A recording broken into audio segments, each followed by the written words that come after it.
بانی پاکستان قائد اعظم محمد علی جناح کا یوم پیدائش جوش و جذبے کے ساتھ منایا جا رہا ہے۔ وہ مرد آہن، بے مثال رہنما جس کے فولادی عزم، غیر متزلزل یقین، بے لوث قیادت اور باصول سیاسی جد و جہد نے بر صغیر کے مسلمانوں کو غلامی اور محرومی کے اندھیروں سے نکالا، آزادی، خودداری اور قومی وقار کی روشنی عطا کی اور پاکستان ایک نظریے سے حقیقت بن کر دنیا کے نقشے پر ابھرا۔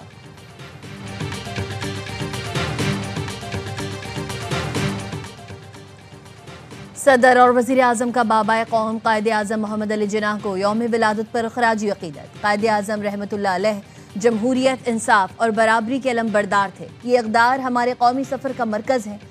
صدر آصف علی زرداری کا پیغام۔ وزیر اعظم شہباز شریف کہتے ہیں، قائد اعظم کے سنہری اصول ایمان، اتحاد، تنظیم نہ صرف درخشاں قومی مستقبل کی ضمانت ہیں بلکہ پاکستان کی آنے والی نسلوں کے لیے بھی مشعل راہ ہیں۔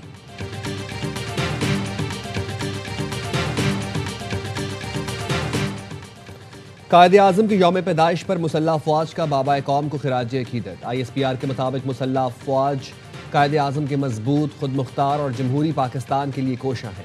عسکری قیادت کا قائد اعظم کی مثالی قیادت، آئین پسندی سے رہنمائی حاصل کرنے کے عزم کا اعادہ۔ مسلح افواج ہر چیلنج سے نمٹنے کے لیے تیار ہے۔ مسلح افواج مادر وطن کی سرحدوں کے دفاع کے لیے پرعزم ہے۔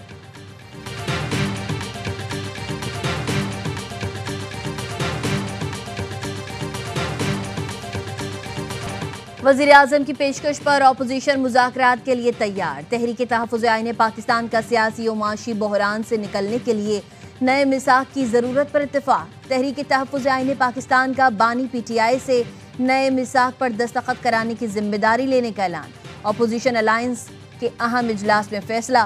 محمود اچکزئی کی سربراہی میں اپوزیشن قائدین کی 5 گھنٹے طویل مشاورت۔ اجلاس میں شفاف انتخابات اور نئے الیکشن کمشنر کی تقرری پر مذاکرات پر بھی آمادگی کا اظہار۔ اجلاس میں آئینی و جمہوری اقدار کے استحکام کے لیے بات چیت پر اتفاق ہوا۔ مشاورتی عمل میں محمود اچکزئی، ناصر عباس، سلمان اکرم اور اسد قیصر شریک ہوئے۔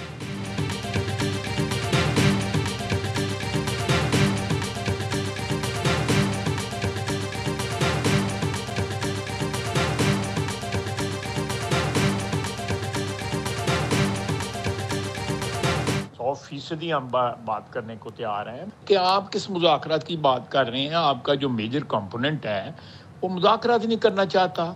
آج بھی ان کے ایک عہدیدار کا آیا ہوا ہے کہ ہم نے مذاکرات جو ہے وہ اسٹیبلشمنٹ سے کرنے ہیں۔ وہ جب سے سیاست میں آیا ہے اس کو نشہ ہے اسٹیبلشمنٹ کے ساتھ تعلقات کا۔ آج بھی ایک دوغلی پالیسی انہوں نے اپنائی ہوئی ہے۔ حکومت 100% مذاکرات کے لیے تیار ہے۔ بانی کو صرف اسٹیبلشمنٹ سے بات کرنے کا شوق ہے۔ دوغلی پالیسی اپنائی ہوئی ہے۔ وزیر دفاع خواجہ آصف کی پروگرام خبر ود مالک میں گفتگو۔ کہا، بانی دہشت گردی کے مسئلے پر ساتھ چلیں تو اچھی شروعات ہوگی۔ قومی مسائل پر ریاست کے ساتھ ہو تو راستہ نکل سکتا ہے۔ پی ٹی آئی کے رد عمل پر وزیر اعظم کی دعوت نان سٹارٹر ہے۔ اپوزیشن کی دیگر جماعتوں کو بھی سوال کرنا چاہیے، آپ کس مذاکرات کی بات کر رہے ہیں؟ گرے ایریاز سے نکلیں، اختلاف رکھیں، بیان دیں لیکن دوست دشمن میں تفریق کریں۔ کور کمانڈرز کانفرنس نے مجموعی پیغام دیا، کسی مخصوص سیاسی جماعت تک محدود نہیں۔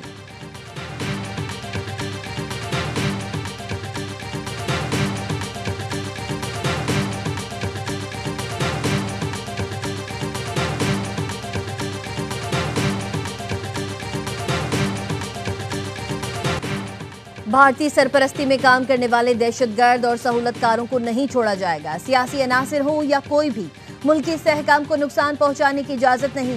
دہشت گردی، جرائم، سیاسی مفاد کا گٹھ جوڑ یکسر مسترد کرتے ہیں۔ چیف آف ڈیفنس فورسز سید آصم منیر کی زیر صدارت کور کمانڈرز کانفرنس کا 2 ٹوک موقف۔ عسکری قیادت نے واضح کیا، مسلح افواج اور عوام کے درمیان تفرقہ ڈالنے والوں سے آہنی ہاتھوں سے نمٹا جائے گا۔ فیلڈ مارشل آصم منیر نے کہا، حکومت مسلح افواج اور عوام کی مشترکہ کوششوں سے پاکستان یقینی طور پر استحکام و ترقی کی طرف بڑھ رہا ہے۔ عالمی سطح پر پاکستان کی عزت اور وقار بلند ہو رہا ہے۔ کور کمانڈرز کانفرنس میں بلوچستان میں جاری خصوصی ترقیاتی اقدامات کو سراہا گیا۔ فیلڈ مارشل آصم منیر نے قومی خود مختاری اور علاقائی سالمیت کے تحفظ کے لیے پاک فوج کی صلاحیتوں پر اعتماد کا اظہار کیا۔ میدان جنگ میں پیشہ ورانہ مہارت کے اعلیٰ ترین معیار کو بھی برقرار رکھنے کی ہدایت۔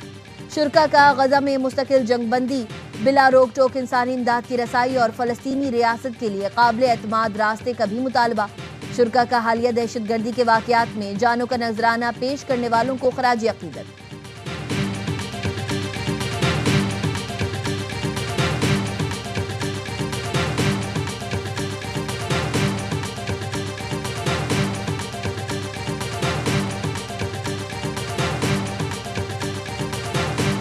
آپ کی دعاؤں کی بدولت بھارت کو وہ سبق سکھایا جو زندگی بھر یاد رکھے گا۔ آپ کشمیر اور پاکستان کو ایک کریں گے۔ وزیر اعظم شہباز شریف کا مظفر آباد کے طلباء میں لیپ ٹاپ تقسیم کرنے کی تقریب سے خطاب۔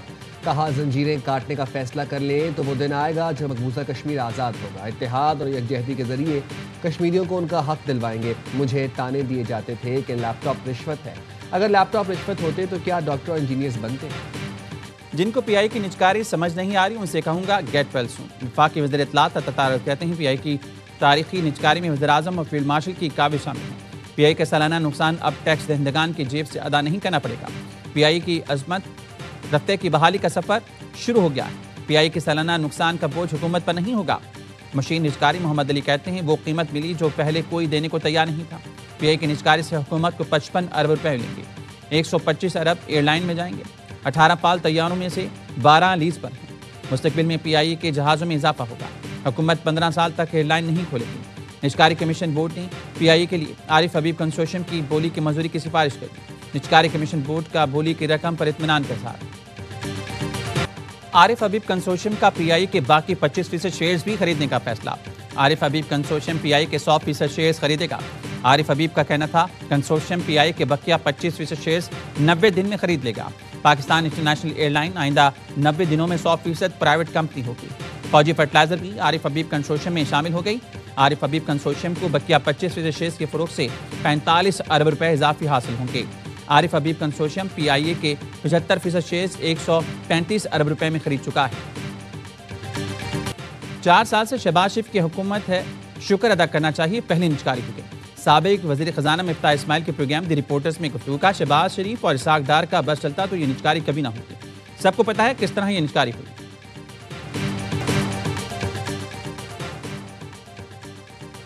متحدہ عرب امارات کے صدر شیخ محمد بن زید ال نہیان جمعے کو پاکستان آئیں گے۔ وزیر اعظم شہباز شریف سے مختلف اہم شخصیات سے ملاقاتیں کریں گے۔ اسلام آباد کی ضلعی انتظامیہ نے جمعے کو تعطیل کا اعلان کر دیا۔ نوٹیفیکیشن جاری۔ آئی C T, C D A, انتظامیہ، پولیس اور سرکاری اسپتالوں پر اطلاق نہیں ہوگا۔ پاکستان سمیت دنیا بھر میں مسیحی برادری کرسمس کا تہوار بھرپور جوش و جذبے کے ساتھ منائے گی۔ مختلف شہروں میں کرسمس ٹریز کی تیاری کے ساتھ ساتھ تمام چرچز کو انتہائی خوبصورتی سے سجایا گیا۔ لاہور میں کرسمس کی مناسبت سے لبرٹی گول چکر پر خوبصورت سجاوٹ کی گئی۔ 40 فٹ اونچا کرسمس ٹری بنایا گیا ہے۔ کیک اور مٹھائیاں تقسیم کی جائیں گی۔ کرسمس کی مناسبت سے گرجا گھروں میں خصوصی عبادات اور دعائیہ تقریبات کا انعقاد کیا جائے گا۔ اس موقع پر ملک کی ترقی، قیام امن اور سلامتی اور خوشحالی کے لیے خصوصی دعائیں مانگی جائیں گی۔